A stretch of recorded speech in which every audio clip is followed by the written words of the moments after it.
하나님 말씀은 구약성경 레위기 6장 14절에서 18절까지 같이 읽겠습니다.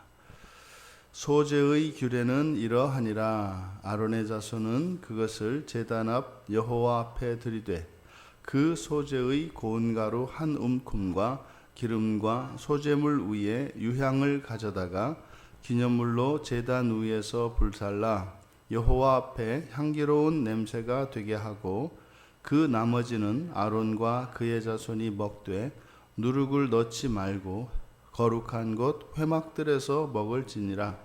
그것에 누룩을 넣어 굽지 말라. 이는 나의 화제물 중에서 내가 그들에게 주어 그들의 소득이 되게 하는 것이라. 속죄제와 속건제와 같이 지극히 거룩한즉 아론 자손의 남자는 모두 이를 먹을지니 이는 여호와의 화제물 중에서 대대로 그들의 영원한 소득이 됨이라. 이를 만지는 자마다 거룩하리라. 아멘.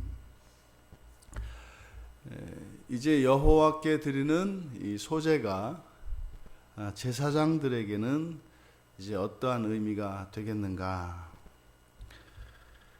이스라엘 백성들에게 있어서 이제 땅의 소산물들을 하나님의 것으로 인정하고 하나님께 드리는 소제, 그것이 이제 제사장들에게는 무슨 의미가 되고 또 이들이 지켜야 할 규례들은 무엇인가? 먼저 아론의 자손은 그 소제의 고운 가루 한 움큼과 기름 그리고 그 소제물 위에 붓는 유향을 기념물로 제단에 불태워서 향기로운 냄새가 되게 한다. 이것은 이제 여호와께 어떻게 드리는지를 가르쳐 준 것입니다. 그래서 기념물로, 그러니까 하나님께 드린 것 중에 일부를 가져다가 그것을 모두 한꺼번에 함께 태워서 하나님께 냄새로 드린다는 거죠.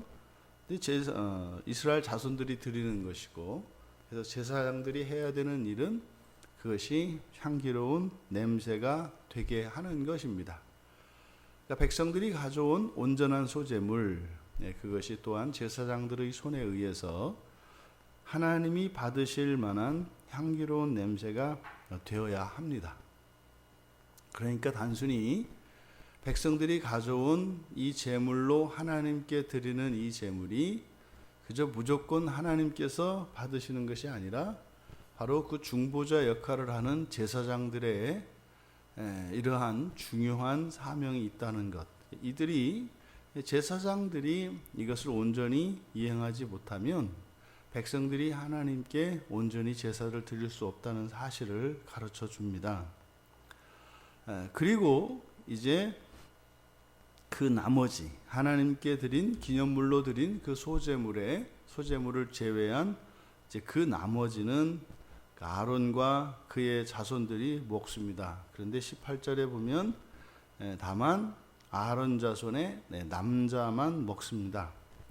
먹을 때 누룩을 넣지 말 것, 그리고 회막들 거룩한 곳으로 여호와 하나님과 함께 나누는 거룩한 곳인 회막들에서 먹어야 하고, 이것이 이제 이들에게 주신 이 소제물을 먹는 방법입니다. 근데 여기에 누룩을 넣지 않는 그 이유에 대해서, 이것은 원래 여호와의 화제물, 그러니까 여호와의 것인데, 그러니까 이것은 지극히 거룩합니다. 17절의 끝에 있는 것처럼 전적으로 여호와께 속한 것이기 때문에 이것은 지극히 거룩합니다. 그래서 거기에는 다른 무엇을 섞을 수가 없죠.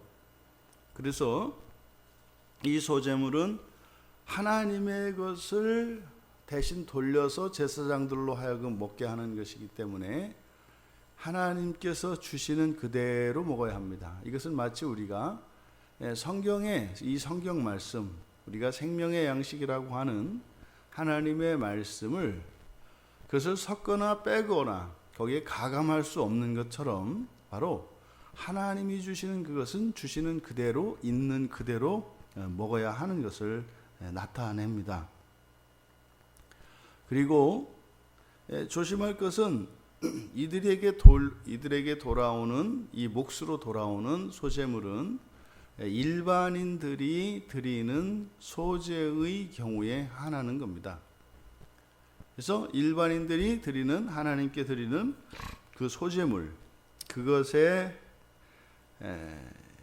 이제 나머지 하나님께 기념물로 드린 그 나머지를 이제는 아론의 제사장들 가운데 남자들만 먹을 수 있습니다.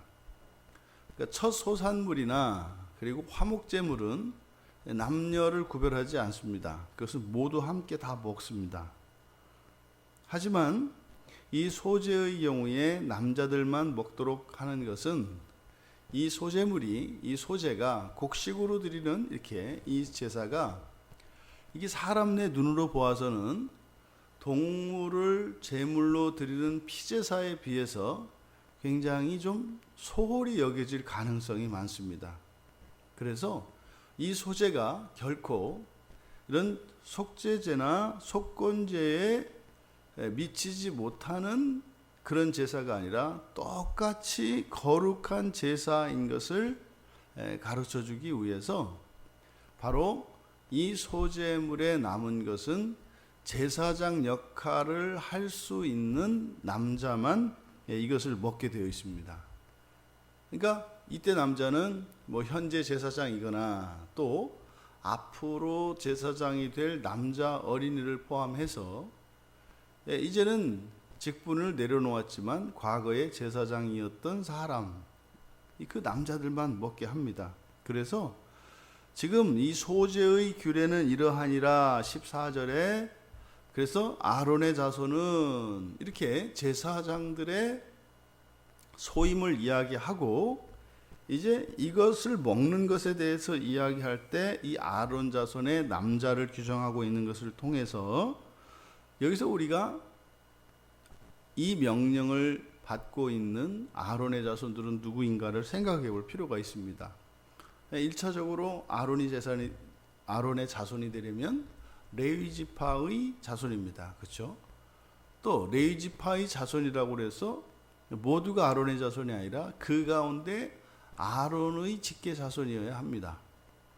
또 그 가운데에서 아론의 자손 가운데 육체적으로 또 도덕적으로 신앙적으로 흠이 없는 자손들을 가리키는 말입니다. 왜냐하면 이것은 제사장들을 지칭하는 말이기 때문에 그래서 아론의 레위 지파의 모든 자손들은 더욱 아니며 아론의 자손이라고 해서 또 모두를 가리키는 것도 아니며 또 아론의 자손 가운데에서 사실상 아들들을 지칭하는 것이고 또 그 아들들 가운데에서도 이렇게 결함이 없는 육체적으로 도덕적으로 신앙적으로 결함이 없는 사람들을 제한해서 부르는 말입니다.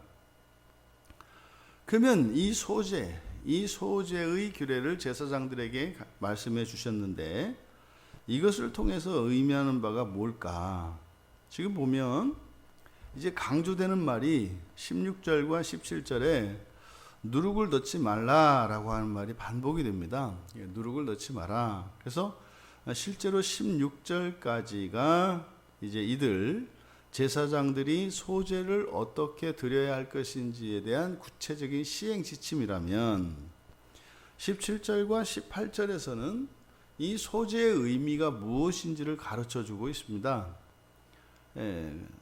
거기서 가르쳐 주는 것은 바로 하나님이 주신 그것으로 제사장들의 영원한 소득이 된다는 것이에요. 이 소재물을 통해서 제사장들에게 주시는 이 소재의 의미는요, 바로 하나님께서 제사장들의 먹을 것은 그리고 마실 것 이들의 생계는 여호와께서 책임지신다는 이야기입니다. 그러니까 제사장들은 결단코 자신들의 생계를 위해서 염려하면 안 됩니다. 무엇을 먹을 것인지, 무엇을 마실 것인지, 무엇을 입을 것인지 이들의 염려와 이들의 사고 속에는 이런 것들이 있으면 안 됩니다. 이게 이제 신약에 와서 예수님께서 제자들에게 마태복음 6장 25절과 평행복음인 누가복음 12장 22절에서 하셨던 말씀이 바로 이 말씀을 염두에 두고 하시는 말씀이에요. 그러니까 결단코 제사장들은 먹고 사는 문제에 대해서 이들이 염려하면 안 됩니다. 그래서 예수님께서 마태복음 6장 31절에 이어서 이들이 해야 될 일은 뭐냐? 먼저 그의 나라와 그의 의를 구하라.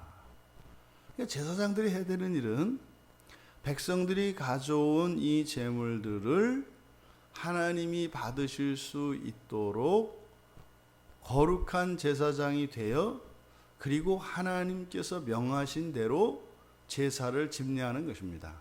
그러니까 제사장들은 거기에 마음을 쏟아야 한다고요.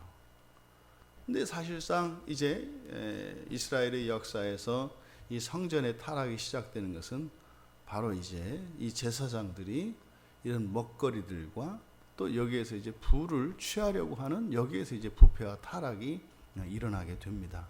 이것은 오늘날을 살아가는 왕족 제사장으로 일컬음을 받는 우리 그리스도인들도 다름 아닙니다. 그러니까 지금 구약에서는 아론의 자손들로 지칭되어 있는 이 사람들이 신약에서는 누구예요? 그리스도인들이에요. 예수의 제자된 그리스도인들을 왕족 제사장이라고 베드로전서 2장 9절에서 베드로 사도가 밝혔다고요. 그러면 그리스도인들의 삶의 의미가 완전히 달라지는 것입니다. 그러면은요, 이 제사장들의 소득은 하나님의 거룩한 것으로부터 오는 겁니다. 그러니까 이것이 우리들의 인생을 어떻게 바꾸냐면 그리스도인들이 매일매일 살아가는 삶의 현장과 일반인들이 살아가는 삶의 현장의 의미가 달라요. 그리스도인들의 삶의 현장은 거기는 성막입니다. 거룩한 처소를 섬기는 겁니다. 그래서요, 이 세상의 모든 사람들의 그 예물을 하나님께 향기로운 냄새로 드리는 이런 제사장적 삶을 살아가야 한다고요. 이거는 그냥 무슨 취사 선택이 아니라 존재론적으로 그렇다 이 말입니다. 우리가 쉽게 그냥 예수 믿는 사람, 예수를 믿으면 구원을 받고 또 이렇게 예수를 믿는 사람들을 그리스도인이라고 이야기를 하는데, 그러면 그 그리스도인들은 누구냐? 바로 여러 가지 그 기준들이 있겠습니다만 바로 이 구약의 이 소재의 규례에 나타난 것을 보면 바로 먹고 마시고 입을 것에 대해서 염려하지 않고 전적으로 하나님께 의탁한 사람들이에요. 그리고 실제로 하나님께서 공급해 주십니다. 그리고 이들이 마음을 써야 하는 것은 무엇입니까? 바로 거룩한 이들의 사명을 따라 살아가는 겁니다. 우리가 일상에서 이런 노동을 하고 이런 근로소득을 벌어들입니다만, 그래서 우리 그리스도인들은 노동의 대가로 받는 게 아니라니까요. 이게 근로자가 아니에요.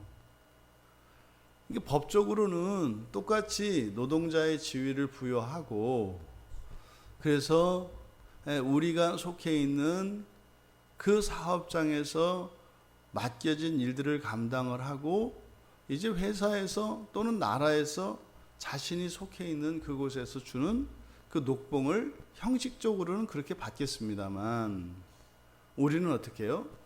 그것이 하나님께 드려진 거룩한 것으로서 우리에게 오는 거라고요. 그러니까 신자들이 한 사람도 없는 회사에 예를 들어서 그리스도인 한 사람이 들어가는 거죠. 그러면 거기가 어떻게 되는 겁니까?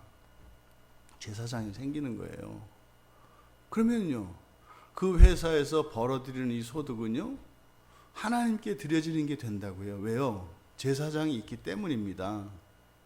이게 그냥 형식적인 관계가 아니에요, 여러분. 실제 그렇다니까요. 근데 뭐라 그랬어요? 제사장이 이것을 향기로운 냄새로 드려야 한다니까요.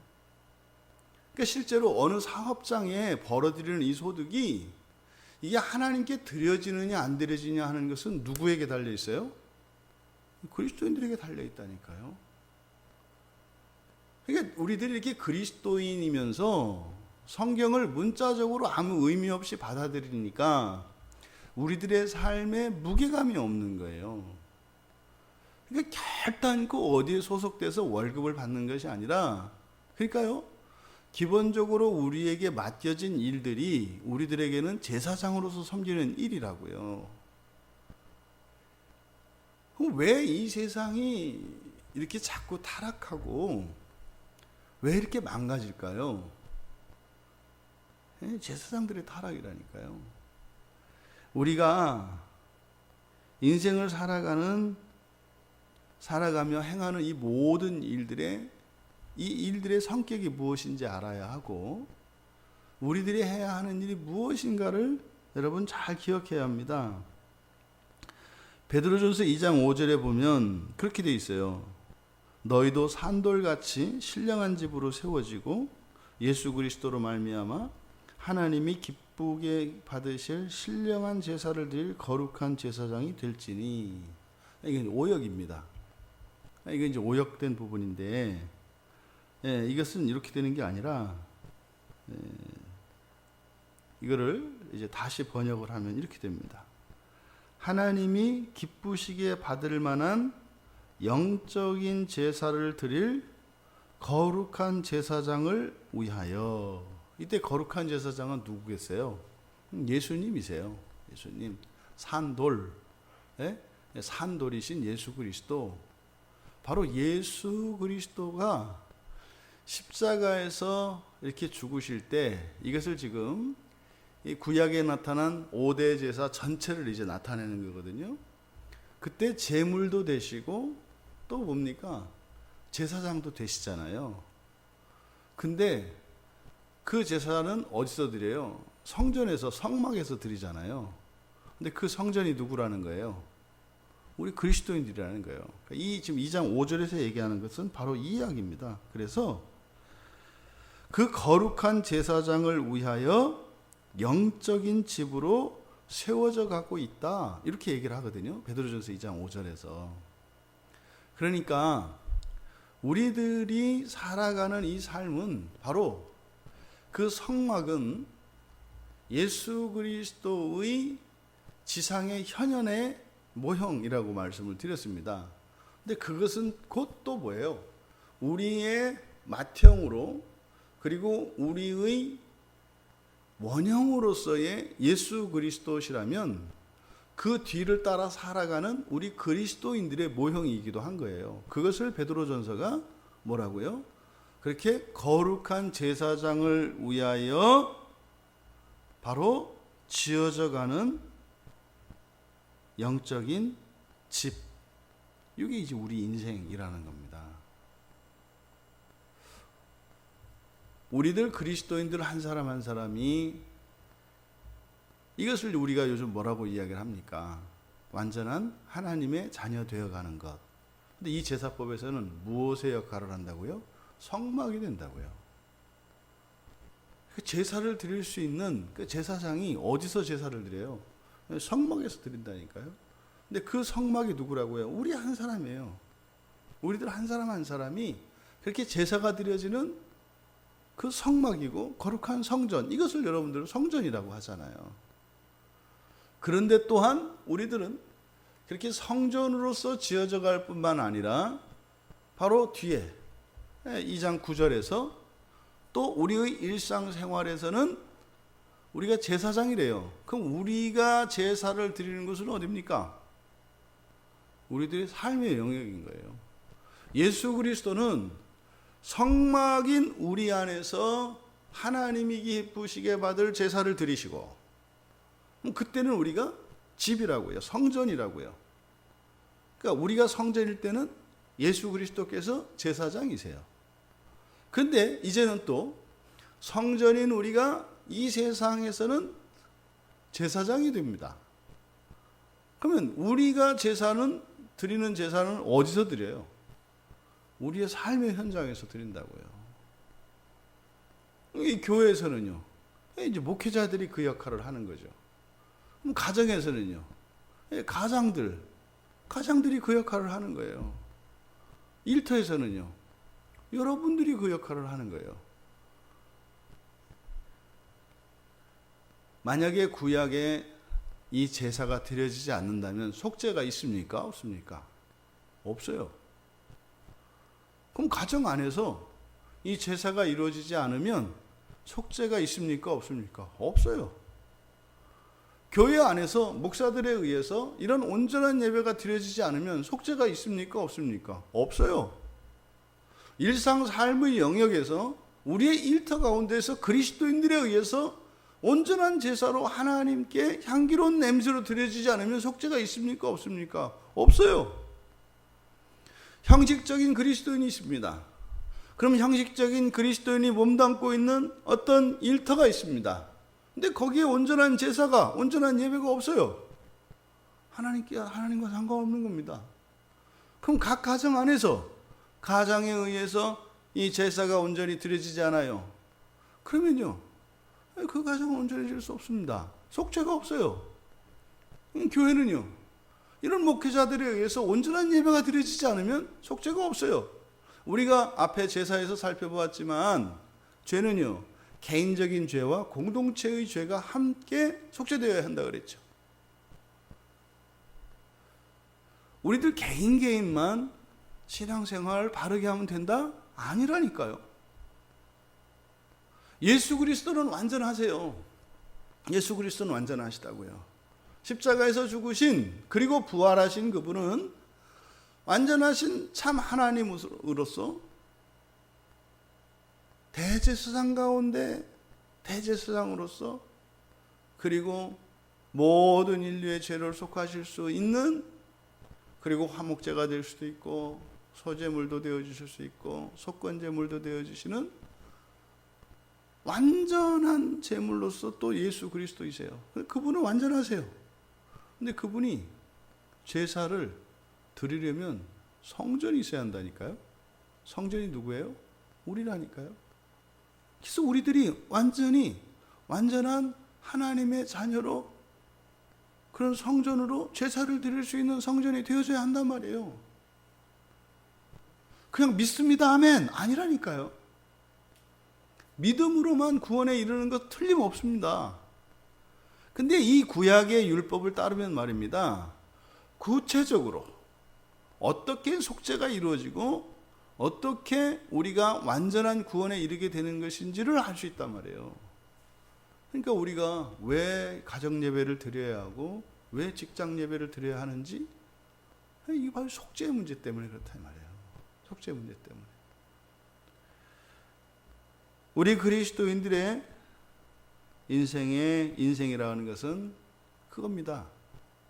그리스도께서 이미 십자가에서 먼저 치르신 그것이 하나님이 기뻐 받으실 수 있는 향기로운 냄새가 되기 위하여 우리는 온전한 성전으로 지어져 가야 합니다. 이것이 그리스도인들의 인생입니다. 또한 우리는 제사장이 되어서 우리들이 속해 있는 그 공동체를 하나님께 올려드릴 수 있는 제사장적인 삶을 살아야 합니다. 그러니까요, 목사고 목사 아니고 이게 없어요, 여러분.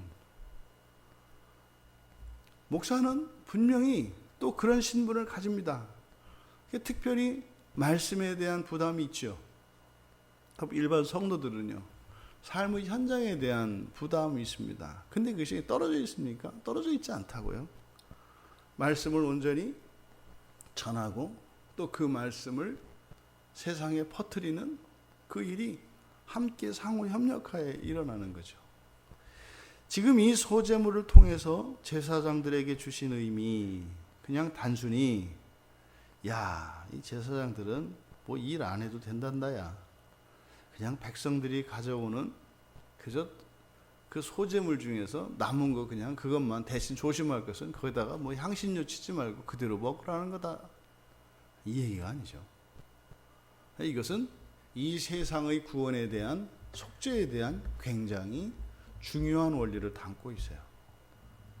그리스도께서 이루어놓으신 이 놀라운 십자가의 대속이 우리 그리스도인들 한 사람 한 사람에게서 어떻게 그게 유효하게 되고, 또 그렇게 그리스도로 말미암아 대속을 받은, 그래서 제사장의 역할을 감당하는 우리 그리스도인들에 의해서 우리가 속해 있는 이 시대가 어떻게 속죄되어지고 그 구원의 영광에 들어가게 되는 것인지를 가르쳐 주는 것입니다. 살고 안 살고는 그 다음이라고요. 이 소재의 규례를 통해서 제사장들에게 주셨던 이것은 우리 그리스도인들 모두에게 적용되는 말씀입니다. 우리들의 인생을, 우리들의 삶을 진지하게 고민해 봅시다.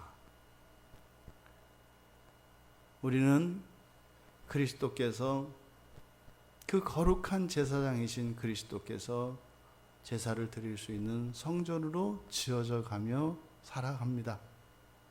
또한 우리는 이 세상에서 그렇게 제사장으로 살아가고 있다는 이 사실을 늘 잊지 마시고, 우리의 이렇게 생각 속에, 상상 속에 있을 그 구약의 거룩한 제사장, 그리고 거룩한 그 성막을 바로 예수 그리스도와 결부시켜 그리스도를 닮아가는 그 일이 구체적으로 이렇게 거룩한 성막을 짓는 것이고, 또한 그 구약의 온전하고 경건한 그 제사장들과 같이 되어지는 그것이 그리스도를 닮는 것임을 기억하여, 단순히 이렇게 인격적인 그리고 참된 신앙인, 이렇게 존재론적인 측면에서 뿐만이 아니라 이렇게 우리의 신분과 사명적인 측면에서 우리의 삶의 의미를 깨달을 수 있는 그 은혜가 우리 모두에게 베풀어지기를 주님의 이름으로 축원합니다.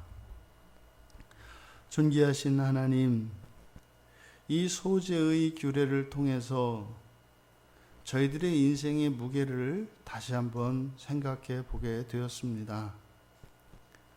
그저 이 세상을 살아가는 많은 사람들 중에 한 사람이 아니라 거룩한 성전으로 지어져 가며, 또한 거룩한 제사장의 직분을 감당하며 살아가는 것이 저희들의 인생인 것을 오늘 말씀을 통하여 깨닫게 되었습니다.